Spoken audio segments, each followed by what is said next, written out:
ઓમ શ્રી ગણેશાય નમઃ. જય શ્રી કૃષ્ણ મિત્રો. આજે આપણે ઇન્દિરા એકાદશીની વ્રત કથા સાંભળીશું. ઓમ નમો ભગવતે વાસુદેવાય. ભાદરવા માસની વદ પક્ષની એકાદશીની તિથિ ઇન્દિરા એકાદશી કહેવાય છે.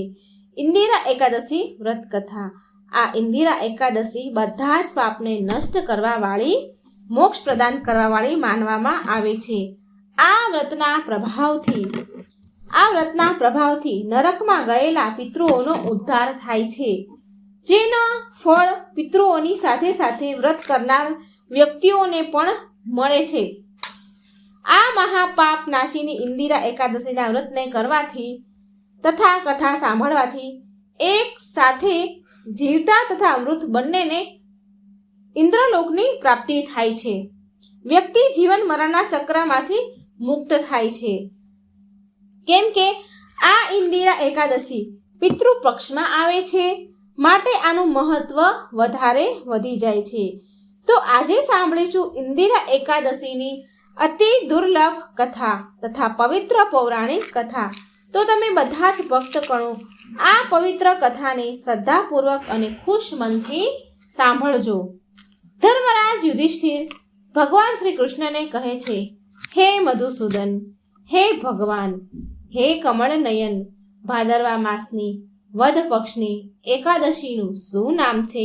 કૃપા કરી મને કહો. ભગવાન શ્રી કૃષ્ણ કહે છે કે હે શ્રેષ્ઠ રાજન, આ એકાદશીનું નામ ઇન્દિરા એકાદશી છે. આ એકાદશી પાપોને નષ્ટ કરવા વાળી છે તથા પિતૃઓને અધોગતિથી મુક્તિ દેનારી છે. હે રાજન, ધ્યાનપૂર્વક આ કથાને સાંભળજો. આ કથા સાંભળવા માત્રથી વાજપેયી યજ્ઞનું ફળ મળે છે. વ્યક્તિને હજારો ગૌદાન કર્યા બરાબર પુણ્ય મળે છે. હે રાજન, માટે આ કથાને ધ્યાનપૂર્વક સાંભળજો. પ્રાચીન કાળમાં સતયુગના સમયમાં મહેશ્મતી નામની એક નગરીમાં ઇન્દ્રસેન નામનો એક પ્રતાપી રાજા ધર્મપૂર્વક એની પ્રજાનું પાલન કરતા શાસન કરતા હતા. એ રાજા પુત્ર, પૌત્ર અને ધન આદિથી સંપન્ન અને શ્રી વિષ્ણુના પરમ ભક્ત હતા. એક દિવસ જ્યારે સુખપૂર્વક તેની સભામાં બેઠા હતા તો આકાશ માર્ગથી મહર્ષિ નારદ ઉતરીને તેમની સભામાં આવ્યા. રાજાએ નારદ મુનિને જોઈને હાથ જોડીને ઊભા રહ્યા અને વિધિપૂર્વક આસન અને અર્ધ આપ્યું. સુખથી બેઠેલા નારદ મુનિએ રાજાને પૂછ્યું કે હે રાજન, તમારા બધા જ અંગ કુશળપૂર્વક તો છે ને? તમારી બુદ્ધિ, ધન અને તમારું મન વિષ્ણુ ભક્તિમાં તો લાગે છે ને? મહર્ષિ નારદની આવી વાત સાંભળીને રાજાએ કહ્યું કે હે મહર્ષિ, તમારી કૃપાથી મારા રાજ્યમાં બધું જ કુશળ મંગળ છે તથા મારે ત્યાં યજ્ઞ કર્મ વગેરે સ્વીકૃત થઈ રહ્યા છે. તમે કૃપા કરીને તમારા આગમનનું કારણ કહો મુનિવર. ત્યારે નારદ મુનિ બોલ્યા કે હે રાજન, તમને આશ્ચર્ય આપનાર હું એક વાત કહું છું. મારા વચનોને સાંભળો. હું એક સમયે બ્રહ્મલોકથી યમલોકમાં જઈ રહ્યો હતો. યમલોકમાં ગયો ત્યાં શ્રદ્ધાપૂર્વક યમરાજાથી પૂજિત થઈને મેં ધર્મશીલ અને સત્યવાન ધર્મરાજાની પ્રશંસા કરી. એ યમરાજાની સભામાં મહાજ્ઞાની અને ધર્માત્મા તમારા પિતાને એકાદશી વ્રત ભંગ થવાના કારણે મેં જોયા. હે રાજન, તમારા પિતાએ સંદેશો આપ્યો છે કે હું તમને કહું છું. એમણે મને કહ્યું છે કે મારા પૂર્વજન્મમાં કોઈ વિઘ્ન થવાના કારણે હું યમરાજાની નજીક રહું છું. માટે હે પુત્ર, જો તું ભાદરવા માસની કૃષ્ણ પક્ષની ઇન્દિરા એકાદશીનું વ્રત મારા નિમિત્તે કરીશ તો મને સ્વર્ગની પ્રાપ્તિ થઈ શકે છે. આટલું કહીને રાજા મહેશ્મતી રાજા ઇન્દ્રસેન કહે છે કે હે નારદ મુનિ, તમે મને આ વ્રતની વિધિ કહો. તો નારદજી કહે છે, ભાદરવા માસમાં વદ પક્ષની દસમીના દિવસે પ્રાતઃકાળે સવારે શ્રદ્ધાપૂર્વક સ્નાન આદિથી નિવૃત્ત થઈને ફરી બપોરે નદીમાં જઈને સ્નાન કરો અને પછી શ્રદ્ધાપૂર્વક પિતૃઓનું શ્રાદ્ધ કરવું અને એકવાર ભોજન કરવું. પ્રાતઃકાળે બીજા દિવસે પ્રાતઃકાળ થયા પછી એકાદશીના દિવસે દાંતણ વગેરે કરીને સ્નાન કરો અને પછી વ્રતના નિયમોને ભક્તિપૂર્વક સંકલ્પ કરો કે હું આજે સંપૂર્ણ ભોગોનો ત્યાગ કરીને નિરાહાર એકાદશીનું વ્રત કરીશ. હે અચ્યુત, હે પુંડરીકાક્ષ, હું તમારી શરણમાં છું, તમે મારી રક્ષા કરો. આ પ્રકારે નિયમપૂર્વક શાલિગ્રામની મૂર્તિની આગળ વિધિપૂર્વક શ્રાદ્ધ કરીને યોગ્ય બ્રાહ્મણોને ફળાહારનું ભોજન કરાવવું અને દક્ષિણા આપવી. પિતૃઓના શ્રાદ્ધ માટેનું જે ભોજન વધે તેને સૂંઘીને ગૌને આપી દેવું અને પછી ધૂપ, દીપ, પુષ્પ, નૈવેદ્ય વગેરે સામગ્રીથી ઋષિકેશ ભગવાનનું પૂજન કરવું. રાતમાં ભગવાનના નજીક બેસીને જાગરણ કરવું. ત્યાર પછી દ્વાદશીના દિવસે જાગરણ પ્રાતઃકાળે થાય ત્યારે ભગવાનનું જાગરણ પૂરું થાય ત્યારે પ્રાતઃકાળે ભગવાનનું પૂજન કરીને બ્રાહ્મણોને ભોજન કરાવવા. ભાઈ, બંધુ, સ્ત્રી અને પુત્ર સહિત તમે પણ મૌન થઈને ભોજન કરજો. નારદ મુનિ કહે છે કે હે રાજન, આ વિધિથી તમે આળસ રહિત એટલે કે આળસ કર્યા વગરના આ એકાદશીનું વ્રત કરશો તો તમારા પિતા જરૂર સ્વર્ગ લોક જશે. આટલું કહીને નારદજી અંતર્ધ્યાન થઈ ગયા. પ્રિય ભક્તગણો, હવે જુઓ, નારદજીના કહેવા અનુસાર, કથન અનુસાર રાજા દ્વારા ભાઈઓ, બંધુઓ તથા દાસીઓ સહિત આ વ્રત કરવાથી આકાશમાંથી પુષ્પ વર્ષા થઈ અને એ રાજાના પિતા ગરુડ ઉપર ચડીને વિષ્ણુ લોક ગયા. રાજા ઇન્દ્રસેન પણ એકાદશીના વ્રતના પ્રભાવથી નિષ્કષ્ટ રાજ કરીને અંતમાં એના પુત્રને સિંહાસન પર બેસાડીને વિષ્ણુ લોક ગયા. હે યુધિષ્ઠિર, આ ઇન્દિરા એકાદશીનું મહાત્મય મેં તમને કહ્યું. આ કથા વાંચવાવાળા, સાંભળવાવાળા, હોકારો ભરનારા મનુષ્ય બધા જ પાપમાંથી છૂટી જાય છે અને બધા જ પ્રકારના ભોગોને ભોગવીને વૈકુંઠ જાય છે. તો એકવાર પ્રેમથી બોલો, જય શ્રી હરિ. ઓમ નમઃ શિવાય. ઓમ નમો ભગવતે વાસુદેવાય. મિત્રો, હવે આપણે સાંભળીશું એકાદશી વ્રતમાં અનિવાર્ય રૂપથી સાંભળવા વાળી માતા તુલસીની કથા. આ કથા સાંભળવાથી આપણને એકાદશીનું પૂર્ણ ફળ પણ મળે છે. તુલસી માની કથા સાંભળ્યા વિના વ્રત અધૂરું મનાય છે. તો ચાલો સાંભળીએ તુલસી માતાની કથા. કાર્તિક માસમાં બધી સ્ત્રી તુલસી માને પાણી ચડાવતી, પાણીથી તુલસી માને સિંચતી હતી. કોઈ સ્ત્રી ધન માંગે, કોઈ પુત્ર માંગે અને પછી બધી સ્ત્રીઓ ત્યાંથી ચાલી જાય, તુલસીને સિંચીને ચાલી જતી. પણ એક વૃદ્ધ ડોશીમાં સવા પહોર રાતે ઉઠે અને સવા પહોર દિવસ ચડે એટલે તુલસી માની પૂજા કરે. તુલસી માને જળ અર્પણ કરીને તે વૃદ્ધ ડોશી કહેતા કે હે તુલસી માતા, બધાની દાતા, હું છોડ સિંચું તારો, તું કર નિસ્તાર મારો. તુલસી માતા વહુ આપો, દીકરી આપો, પૌત્ર આપો, લાડુ આપો, પિતાંબરનું ધોતી આપો, સાડી આપો, આભૂષણ આપો, ઘીનો ઘડો આપો, મીઠી મીઠી ખીર આપો, પૂરી આપો, દાળ ભાતનું ભોજન આપો, ધન દોલત આપો, પોતા પોતી એટલે કે પુત્ર પૌત્રને કામ આપો, તુલસીનું પાન આપો, મોંમાં ગંગાજળ આપો, સૂરજની રાખ આપો, જળ યમુનાના નીર આપો, 11નો દિવસ આપો, મને મરું ત્યારે વૈકુંઠમાં વાસ આપો, ચંદનની સૈયા આપો, મરું ત્યારે તમે મને શ્રી કૃષ્ણનો કંધો આપો, હર હર કરતા વૈકુંઠ જાઓ. રોજ તુલસી પૂજા કરીને એ ડોશીમાં આટલું બોલી અને ચાલ્યા જતા હતા. એ વૃદ્ધ ડોશીમાની આટલી વાતો સાંભળીને તુલસીનો છોડ રોજ સુકાઈ જતો હતો. ત્યારે ભગવાને પૂછ્યું તુલસી માને કે દેવી, તમને તો બધી જ સ્ત્રીઓ આવીને રોજ જળ ચડાવે છે અને તમારી પૂજા પાઠ કરે છે, તો પછી તમે દિવસે ને દિવસે કેમ સુકાઈ રહ્યા છો? એવું તે શું થઈ ગયું? ત્યારે તુલસી માતા બોલ્યા કે હે ભગવાન, તમે વાત જ ન પૂછો. તો ભગવાન બોલ્યા, જો હું નહીં પૂછું તો તમને કોણ પૂછશે? એટલે તુલસીમાં કહે છે ભગવાનને કે એક વૃદ્ધ ડોશીમાં રોજ આવે છે અને રોજ એટલી બધી માંગણી કરે છે, એટલી બધી મનોકામના માંગે છે કે હું તેની બધી જ મનોકામના પૂરી કરી દઈશ, છતાં પણ હું શ્રી કૃષ્ણનો કંધો ક્યાંથી આપીશ? તો ભગવાન બોલ્યા કે હે દેવી તુલસી, જેવું નસીબમાં હશે તેના એવું જ થશે.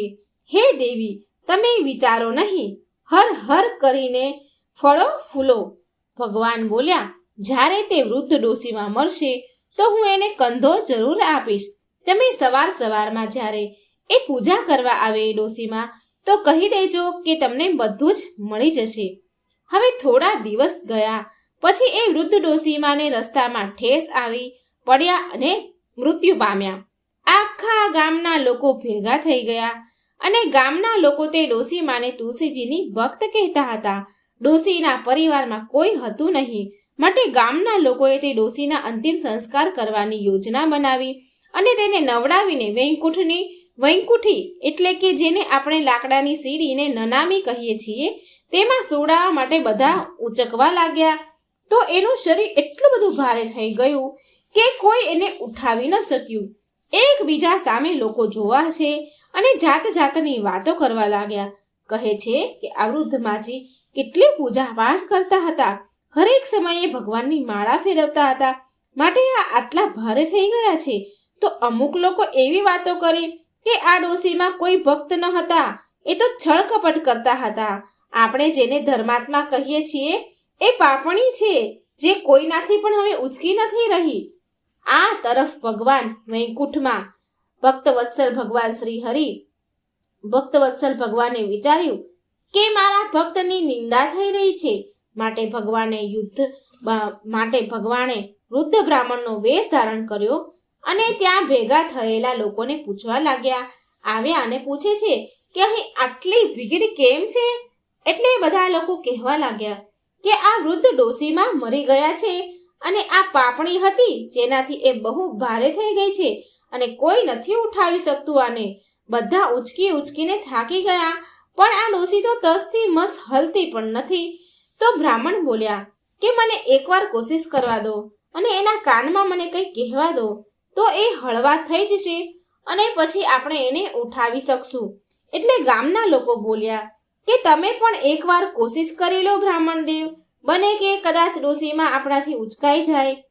ભગવાને માજીના કાનમાં કહ્યું કે હે ડોશીમાં જુઓ, હું આવી ગયો છું. અને પૂજા કરતા સમયે જે ડોશીમાં બોલતા હતા એ બધું જ ભગવાન એના કાનમાં બોલ્યા કે હું બિરલા સિંચું, તમારો હું નિસ્તાર કરું.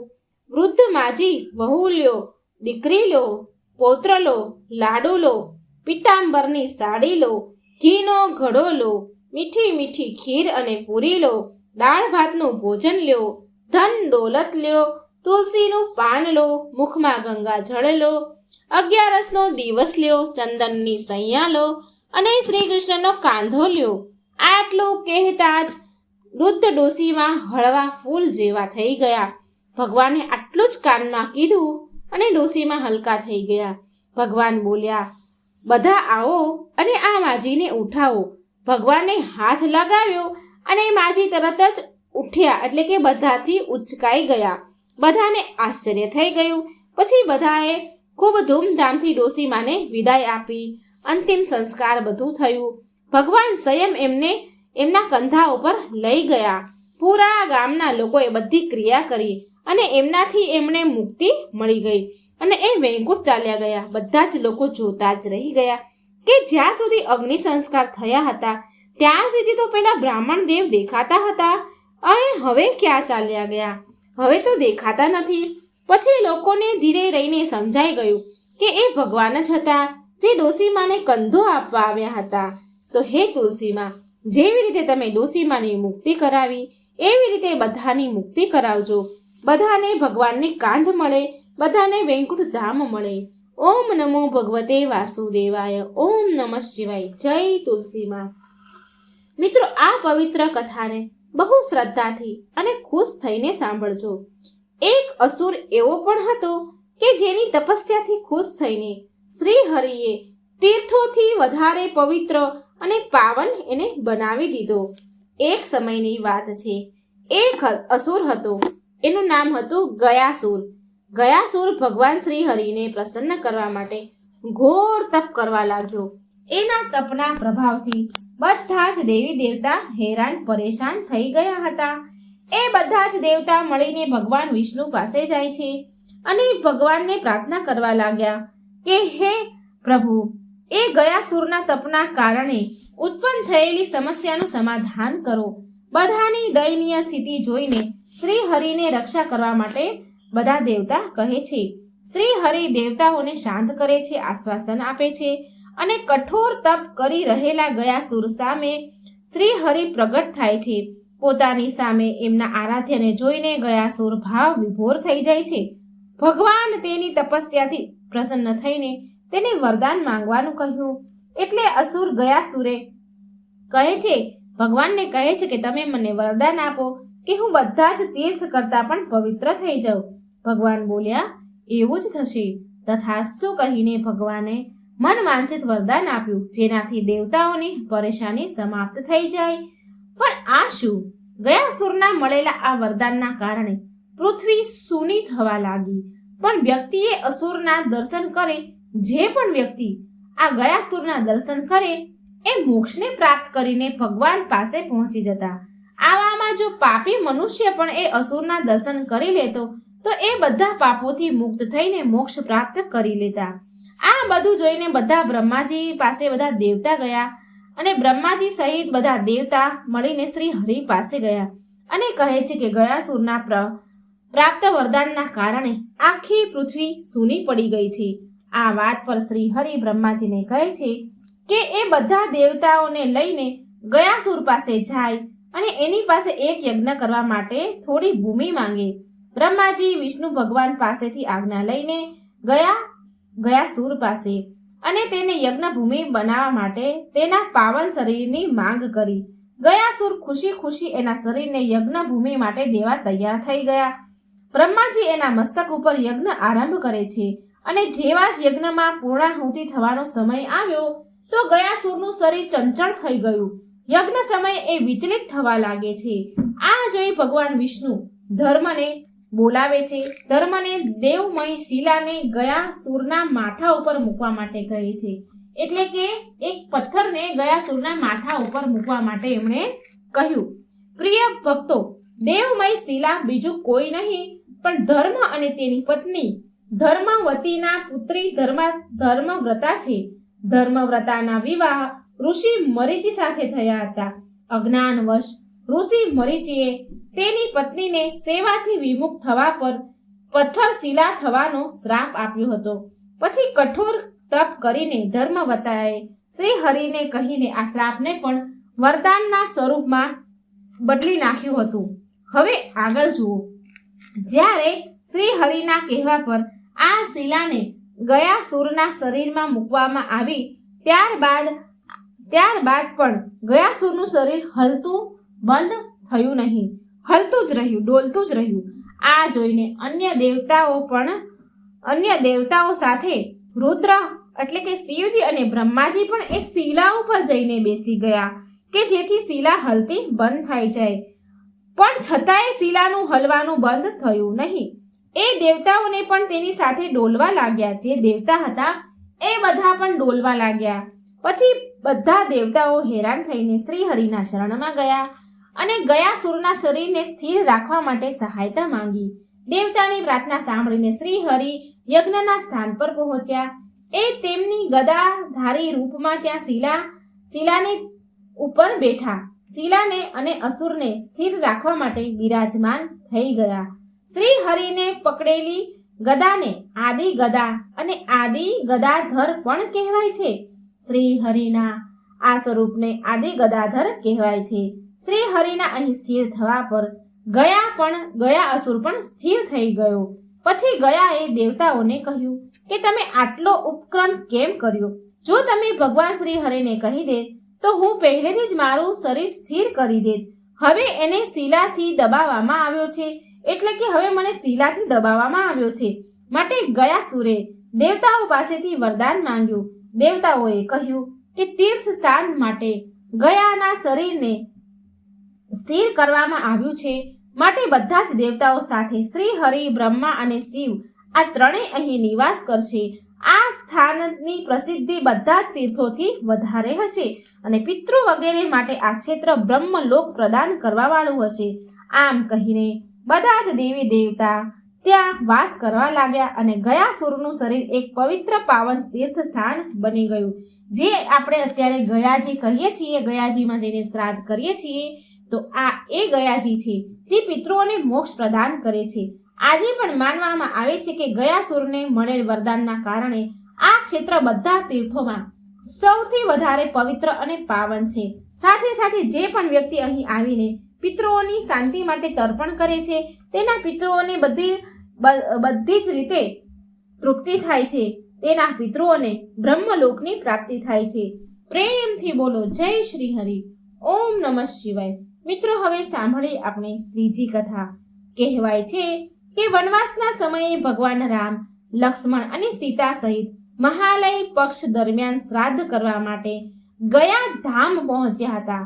હવે શ્રાદ્ધ માટે સામગ્રી લેવા માટે ભગવાન શ્રી રામચંદ્ર અને લક્ષ્મણજી નગર તરફ ગયા શ્રાદ્ધની સામગ્રી ભેગી કરવા માટે. હવે એ સમયે માતા સીતા એ દશરથજીનું પિંડદાન કર્યું હતું.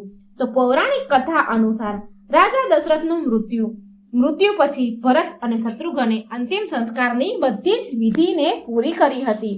પણ રાજા દશરથને સૌથી વધારે પ્રેમ શ્રી રામ ભગવાન સાથે હતો, માટે અંતિમ સંસ્કાર બાદ એમની ચિતાની રાખ ઉડતા ઉડતા ગયા નદી પાસે પહોંચી. હવે એ સમયે ભગવાન શ્રી રામચંદ્ર અને લક્ષ્મણ ત્યાં હાજર હતા નહીં. માતા સીતા નદીના કિનારે બેસીને વિચાર કરી રહ્યા હતા. ત્યારે સીતાજીને રાજા દશરથજીની છબી દેખાણી. રાજા દશરથજીની આત્માએ સીતાજીને તેમની પાસે સમય ઓછો હતો હોવાની વાત કરી. રાજા દશરથની આત્માએ સીતાજીને તેમની પાસે સમય ઓછો છે એવું કહ્યું અને તેમને પિંડદાન કરવાની વિનંતી કરી. પ્રિય ભક્તગણો, સીતા માતાએ રાજા દશરથની ચિતાને રાખને એમના હાથમાં લીધી અને ત્યાં હાજર એક બ્રાહ્મણ, ફાલ્ગુની નદી, ગાય, તુલસી, અક્ષય વડ વૃક્ષ, કેતકીને પિંડદાનના સાક્ષી બનાવ્યા. રાજા દશરથનું પિંડદાન કર્યું માતા સીતાએ. રાજા દશરથે પણ પિંડદાન સ્વીકાર કર્યું. થોડી વાર પછી ભગવાન શ્રી રામચંદ્રજી અને લક્ષ્મણ પણ ત્યાં આવી ગયા. સીતા માતાની આ વાત પર ભગવાન શ્રી રામને વિશ્વાસ ન આવ્યો. ત્યાર પછી ભગવાન શ્રી રામને ક્રોધિત જોઈને બ્રાહ્મણ, ફાલ્ગુની નદી, ગાય અને કેતકી ખોટું બોલ્યા. પિંડદાનના સાક્ષી હોવા છતાં પણ એમણે ના કહી દીધી અને અક્ષય જે વડ વૃક્ષ હતું એણે સાચું બોલીને માતા સીતાનો સાથ આપ્યો. આવામાં સીતાજી ક્રોધિત થઈ ગયા અને એ ચારેય જીવોને શ્રાપ આપી દીધો. ફાલ્ગુની નદીને શ્રાપ આપ્યો કે એ જળ વિહીન રહેશે, એ નામ માત્રની જ નદી રહેશે. કેતકીને આ ફૂલને શ્રાપ આપ્યો કે તારું ફળ કોઈ પૂજામાં કામ નહીં આવે, માટે કેતકીનું ફૂલ પૂજામાં વર્જિત છે. ગાય અને બ્રાહ્મણને શ્રાદ્ધમાં ફરી સાક્ષી બનવાનો શ્રાપ આપ્યો અને અક્ષય વડ વૃક્ષને સાથ આપ્યો તો એમને સાચું બોલ્યું હતું એટલે એમને વરદાન આપ્યું કે તારી આયુ દીર્ઘ આયુ થાય અને જે પતિવ્રતા સ્ત્રી તારી પૂજા કરે એના પતિની પણ દીર્ઘ આયુ થાય. પ્રિય ભક્તગણો, તો આવી રીતે માતા સીતાએ એમના સસરાનું પિંડદાન ગયાજીમાં કર્યું હતું અને તેમને મોક્ષ પ્રદાન કર્યો હતો. પ્રેમથી બોલો જય શ્રી હરિ. ઓમ નમઃ શિવાય. મિત્રો, એક વારની વાત છે. એકવાર એક બ્રાહ્મણે વિચાર્યું કે મારા પૂર્વજ હરેક સમયે મીઠા પૌવા અને ખીર વગેરે ખાય છે, તો આ વખતે એમને કંઈક અલગ શ્રાદ્ધમાં ભોજન પીરસું. આમ વિચાર કરીને બ્રાહ્મણે બકરાની બલિ ચડાવવાનો વિચાર કર્યો અને તૈયારી કરી. એ બ્રાહ્મણના શિષ્ય બકરાને નદીમાં સ્નાન કરવા માટે લઈ ગયા. હવે નાતા સમયે બકરો એકાએક જોરથી હસવા લાગ્યો. પછી એકાએક તત્કાળ દુઃખના આંસુ વહાવા લાગ્યો. એના આ વિચિત્ર વ્યવહારથી હેરાન થઈને એના શિષ્યએ બકરાને આવું કરવાનું કારણ જાણવા માટે કહ્યું. તો બકરો બોલ્યો, કારણ તો હું તમારા ગુરુજી સામે જ કહીશ. પછી બંને શિષ્ય એ બકરાને લઈને તે બ્રાહ્મણ એટલે કે એમના ગુરુજી પાસે લઈને આવ્યા. બ્રાહ્મણ સામે બકરાએ કહ્યું કે હું પણ એકવાર બ્રાહ્મણ પુરોહિત હતો, તો એકવાર મેં પણ એક બકરાની બલિ ચડાવી હતી, જેની સજા આજે હું પણ ભોગવી રહ્યો છું. ત્યારથી લઈ અત્યાર સુધી 499 જન્મમાં મારું ગળું કાપવામાં આવ્યું છે અને હવે ગળું કાપવાનો અંતિમ વારો છે. આ વખતે એને ખરાબ કર્મ કરવાનો છેલ્લો દંડ ભોગવવાનો હતો, માટે એ પ્રસન્ન થઈને હસી રહ્યો હતો. પરંતુ એ દુઃખી થઈને એટલા માટે રડતો હતો કે હવે પછી એ ગુરુજી જે બ્રાહ્મણ એનું ગળું કાપવાના હતા તો એને 500 વાર કાપવામાં આવશે, એનું ગળું 500 વાર કપાશે. બ્રાહ્મણ ગુરુએ બકરાની વાતને ગંભીરતાથી લીધી અને એણે બલિની યોજના સ્થગિત કરી દીધી, ટાળી દીધી તથા એના શિષ્યોને બકરાની સુરક્ષા કરવાની આજ્ઞા આપી. પરંતુ બકરાએ બ્રાહ્મણને કહ્યું કે આવું સંભવ નથી, કેમ કે કોઈ પણ સંરક્ષણ એના કર્મોને નષ્ટ નથી કરી શકતા, કેમ કે કોઈ પણ પ્રાણી એના કર્મથી મુક્ત નથી થઈ શક્યો. જ્યારે શિષ્યગણ એ બકરાને લઈને યથોચિત સ્થાન પર પહોંચવાના જઈ રહ્યા હતા તો રસ્તામાં એક ઝાડ હતું. ઝાડની ડાળીના કોણા પાન જોઈને બકરાએ મોઢું ઊંચું કર્યું ત્યારે એકાએક વજ્રપાત થયું, એટલે કે એક ઝાડની ઉપર પહાડ હતા. પહાડ ઉપર સ્થિત એક મોટી ચટ્ટાન એટલે કે બહુ મોટો પથ્થરનો એક ટુકડો નીચે પડ્યો અને એકાએક પથ્થરનો મોટો ટુકડો એક બકરાના ગળામાં વાગ્યો અને અચાનક જ એક જ ક્ષણમાં બકરાનું માથું ધડથી અલગ થઈ ગયું. તો આવી રીતે જેવું કર્મ કરીએ છીએ એવું જ ફળ મળે છે. એ કાપ્યું કપાતું નથી, એ ભોગવવું જ પડે છે. પ્રેમથી બોલો જય શ્રી હરિ. ઓમ નમઃ શિવાય. પ્રિય મિત્રો, આ કથા તમને અત્યંત પસંદ આવી હશે તો એક લાઈક જરૂર કરજો અને ચેનલને સબસ્ક્રાઈબ જરૂર કરજો. આટલી સરસ મજાની પવિત્ર કથાને શેર પણ જરૂર કરજો. આશા રાખું છું મિત્રો તમને આ વાર્તા પસંદ આવી હશે. તમારું જીવન સુખમય રહે, આનંદમય રહે, મંગલમય રહે એવી મારી પ્રભુને પ્રાર્થના છે. જય શ્રી કૃષ્ણ. રાધે રાધે.